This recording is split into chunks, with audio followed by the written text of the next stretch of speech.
Good morning, চলে আসলাম নতুন একটা ভিডিও নিয়ে। আজ শুক্রবার। আজ আমাদের বাড়িতে আমার ছোটবেলার বন্ধু সাথী আইবুড়ো ভাতের আয়োজন করা হয়েছে।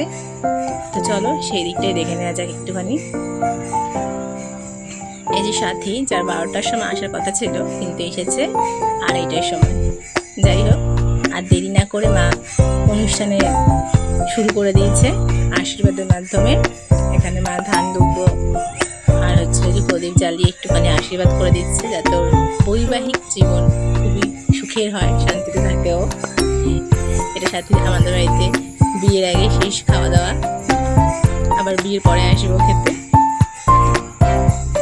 ভালো করে আশীর্বাদ করা হচ্ছে।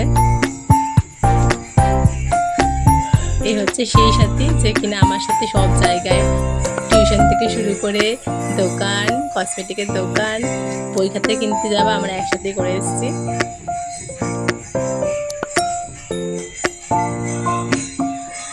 জোকস ক্র্যাক করা হয়েছিল মনে হয় পাশ থেকে, একটু হাসছে।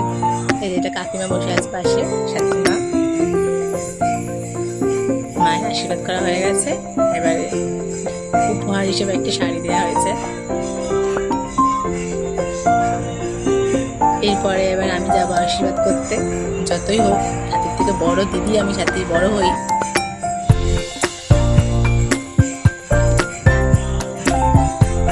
আশীর্বাদ কি করবো, আমার তো হাসির পাচ্ছিল।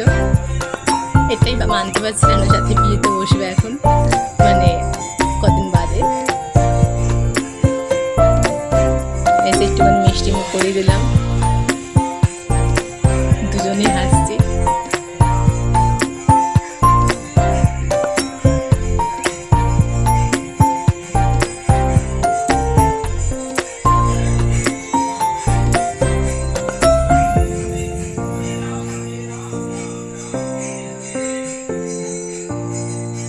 ভালো করে আশীর্বাদ করিয়ে প্রণাম করলো আমায়। আবার আমি বললাম, নে, প্রণাম যখন করছিস ভালো করেই কর।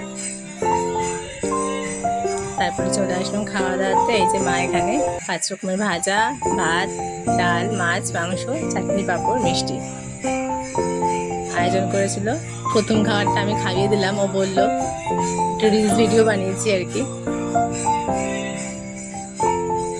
তারপরে এই যে কিছুক্ষণ সাথে খাওয়া শুরু করেছে, তারপরে আমরাও বসে পড়েছি খেতে।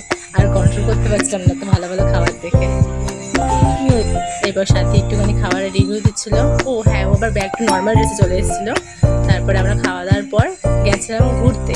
অ্যাকচুয়ালি গঙ্গায় গেছিলাম। আমারও যাওয়ার একদমই ইচ্ছে ছিল না। খাওয়া দাওয়ার পর মা জোর করে নিয়ে গেছে আমাদের মায়েরা। তো এটা গঙ্গার না, এটা আমাদের বাড়ির পাশে একটা ঝিল, যেখানে মাছ চাষ করা হয়। তো আমরা সেখানেই যাচ্ছিলাম। মা পেছন থেকে ভিডিওটা করেছে। যেতে যেতে একটা বন্ধুর সাথে দেখা হয়ে গেল, ছোট্ট বন্ধু, ওখানকার ছোট্ট ডগি। ও আবার আমাদের সাথে বন্ধুত্ব করার পর অনেকক্ষণই আমাদের সাথে গঙ্গায় গেল। অনেকটা গেছিল আমাদের সাথে গঙ্গা অবধি। তারপরে এখানে গঙ্গার কাছে এসে দেখলাম যে কারোর বিয়ের জল ভরতে এসেছিল। তো আমরা হাঁটতে হাঁটতে গল্প করতে করতে এতটাই আগে চলে এসেছি, পেছনে তাকিয়ে দেখছি আর মায়েরাই নেই আমাদের। যাই হোক, তারপরে আমরা গেলাম, একটুখানি গঙ্গার ভিউটা নিলাম, জোয়ারের জল একটুখানি পাড়ালাম। তারপরে গল্প করে মায়েরা জল ভরার পর বাড়ি চলে আসলাম। আজকের ভিডিওটা এখানেই শেষ করছি। আবার দেখা হবে নতুন একটা ভিডিও নিয়ে। ততক্ষণের জন্য টাটা।